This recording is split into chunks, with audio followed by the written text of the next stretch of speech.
Welcome back to Pre-Calculus class.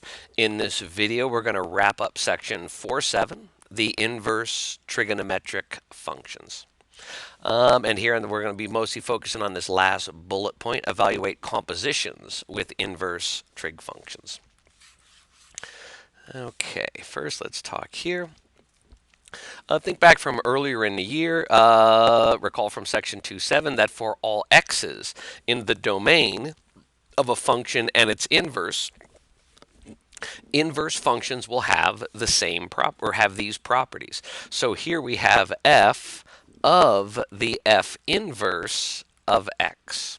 If we have a function and its inverse right here next to each other, they're going to cancel each other out, and that is just equal to x. Same thing here if we reverse the order. If we have the inverse, f inverse of f of x, the inverse and the function are going to cancel each other out, and we're just left with the x. Sometimes it helps a little more to see it without so much, just notation. The two most basic inverses are x squared and the square root of x. So here, if I do the squared first, here's x squared. If I take the square root of that, the square and the square root cancel, and we're just left with x. On the other hand, what if I start with the square root of x first, and then I square that square root? Once again, the square and the square root cancel, and we're just left with x. You just got to be careful here. Make sure that the number you're plugging in is actually in the domain. So here we go. The first one is about sine and arcsine. It says if x is a number between 1 and -1, and y is an angle between positive and negative a half pi, then here the sine and the arcsine are going to cancel, just leaving the x as the answer. Same thing here, the arcsine of the sine of y, the sine and the arcsine are going to cancel, and we're just left with y. Again, x must be between 1 and -1, y must be an angle between positive and negative half pi. The second one is about cos, and it's very similar for cos. X must also be a number between 1 and -1. The y values are only between 0 and pi, quadrants 1 and 2. If this is the case, cos and arc cos will cancel, and your answer is just x. Same thing if the arc cos goes first, arc cos of the cos of y, those are going to cancel, and our answer is just y. Now, tangent is a little odd because remember, x can be any real number, and our y values must be the same as arcsine, between positive and negative half pi. So here, the tan and the arctan will cancel, just leaving the x. Same here, the arctan of the tan of y is equal to y. Again, make sure that the number you're plugging in is in the domain. Remember that sine inverse and cos inverse, the only numbers you can put into those are a number between 1 and -1. And it says here below the box, keep in mind that these inverse properties do not apply for just any arbitrary value of x and y. Like here you see the arcsine of the sine of 3 pi over 2. We're not just going to cancel the sine and the arcsine and say the answer is 3 pi over 2, because remember, for arcsine, it has to be an angle between positive and negative half pi. 3 pi over 2 is too big. So in this case, we could be a little more careful and do it step by step. So here, if we just take this part, the sine of 3 pi over 2, we can go to our unit circle. That sine of 3 pi over 2 is this -1. So now we're doing the arcsine of -1, and that is equal to the negative half pi, not the 3 pi over 2. So, it's easy to fall into the trap. If you see sine and arcsine together, it's very easy to go, oh, well, those are just going to cancel, and this is my answer. Remember, that answer should be a number between positive and negative half pi. And again here, same thing for y. You got to be in between positive and negative a half pi, in this case, for that to be true. So here we go. Here's a couple to try out in example 5. The first one, the tan of the arctan of -5. Remember, we can put any number into arctan at all. So here, this little shortcut's going to work. These are going to cancel out, and our answer is just negative 5. Letter B. If you see the arc sine and the sine, and you just say, oh, okay, I'm going to cancel those out, my answer is 5 pi over 3. If that's what you think is going to happen, you fell into the trap. Admiral Akbar's warning did not work. It is a trap. So let's do it step by step. So first, let's look at this inner part here. So we're going to find the arc sine of what is the sine at 5 pi over 3. Well, on my unit circle at 5 pi over 3, my y-coordinate is negative root 3 over 2. And now we can find the arc sine of negative root 3 over 2. Remember, we have to stay in the first and fourth quadrants. And that is going to be, it's going to be at 5/3 pi. But remember, 5/3 pi is down here. We don't want to go through the bad neighborhoods to get there. We want the negative angle in the quicker direction. So that is just going to be negative pi over 3. So again, here, don't fall into the trap. Don't think that that shortcut works for any value in there. Our angles must be between positive and negative half pi. Now, this one is also, it's a more cleverly laid trap. Okay, you see cos and cos inverse, and you know that cos inverse is good between 0 and pi. So it'd be real easy to go, oh, okay, those are just going to cancel. My answer is pi, but that is incorrect. If we reversed those, if I wrote what is the cos inverse of the cos of pi, then it would work, because we can put angles into cos. We can put any angle in there, and then we're going to take the cos inverse of that. Here, the answer would just be pi.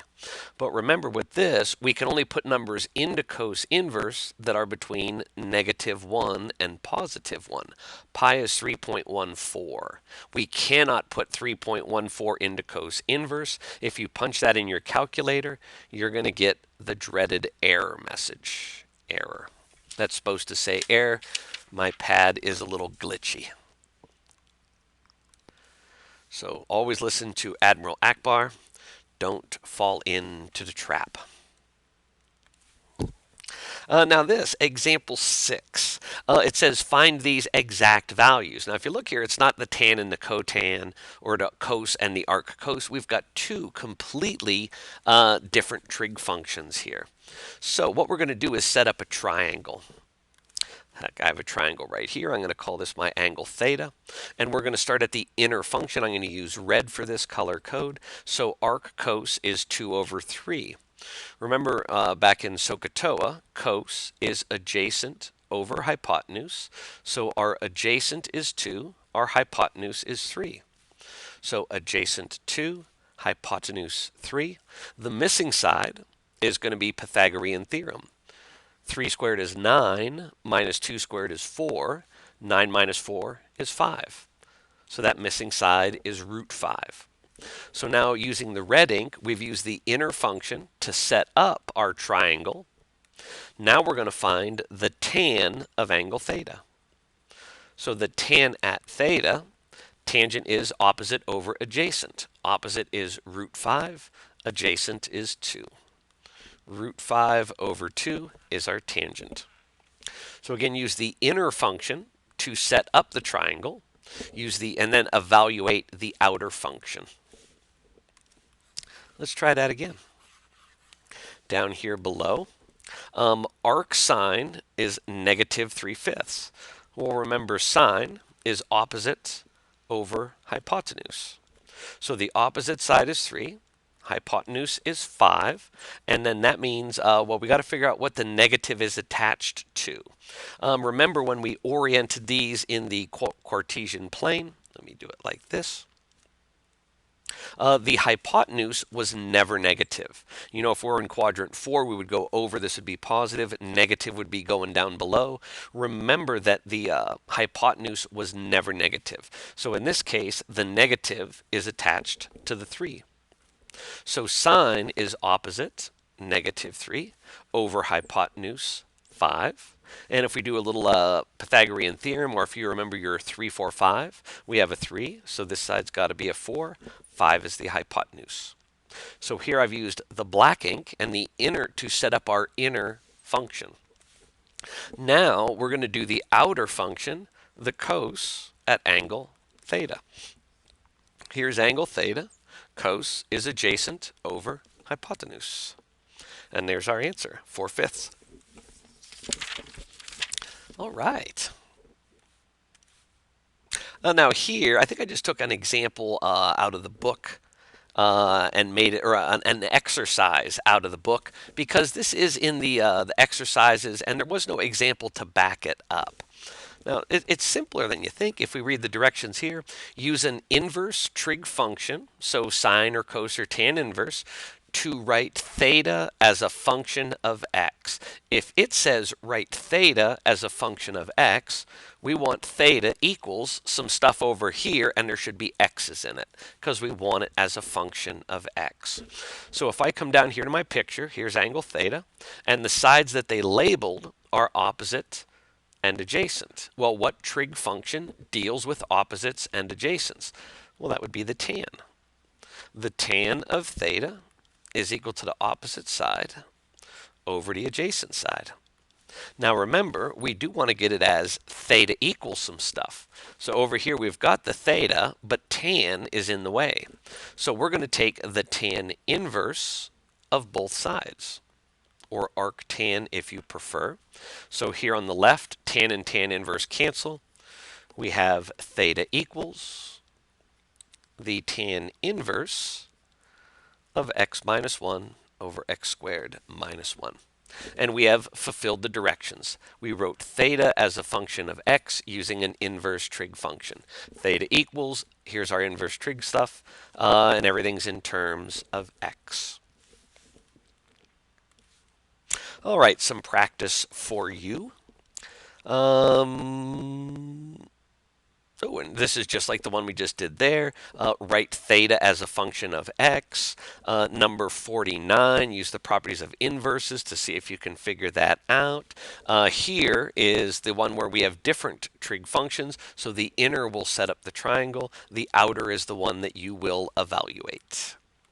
All right, so pause the video and try those. Start it up and see if you got them right. Pause the video. Pause the video. Okay, here we go. Number 43. Now, sadly, this is too much like our example. We've got the opposite side as x. The adjacent side is 4. So again, it's got to be tan. The tangent of theta equals opposite x over adjacent 4. And now we want to get theta by itself. So we got a tan inverse both sides. Tan inverse of x over 4. There we go. Number 49. All right. Now here we've got sine and arc sine, so these will cancel. I just want to make sure I'm putting the proper thing into arc sine. Remember, numbers can only go in there if they're between 1 and -1. And 0.3 is in there, so we can just sort of cross those out, and our answer is 0.3.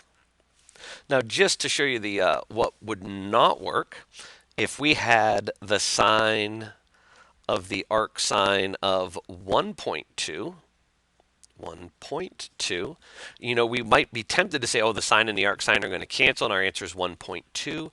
Remember, we cannot put numbers bigger than 1 into arc sine, so that would be an error on our calculator if we tried to evaluate that one. Oh, there we go. Got this. And let me make this a little bigger. Okay, I'm going to call this angle theta. And I'm going to switch back to red ink. Sine is opposite over hypotenuse. So opposite 4, hypotenuse 5. Missing side has to be a 3. A 3, 4, 5 triangle.